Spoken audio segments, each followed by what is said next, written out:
અમદાવાદ મણિનગર ખોખરા ત્યાં 7 day school છે, જે ક્રિશ્ચન મિશનરી સ્કૂલ છે. ત્યાં એક હિન્દુ સમાજનો 10મા ધોરણમાં અભ્યાસ કરતો નયન સંતાણી, જેની નિર્મમ હત્યા કરવામાં આવી છે. અને એ હત્યામાં સ્કૂલ પ્રશાસન પણ નયનને કોઈ મદદ નથી કરેલી. નયન 35 મિનિટ સુધી ત્યાં લથડિયા ખાતો હતો ત્યાં સુધી એને કોઈ મદદ કરવામાં નહીં, દવાખાનામાં પહોંચાડવામાં નથી આવ્યો.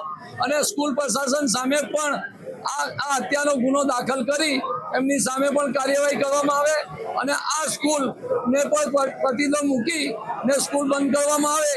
તથા ગુજરાતમાં જેટલી ચાલતી સ્કૂલો છે ક્રિશ્ચન મિશનરીની, ત્યાં ધર્મ પરિવર્તન માટે હિન્દુ સમાજ જોડે કનેક્ટ કરવામાં આવે છે, હિન્દુ વિદ્યાર્થીઓને હેરાન કરવામાં આવે છે.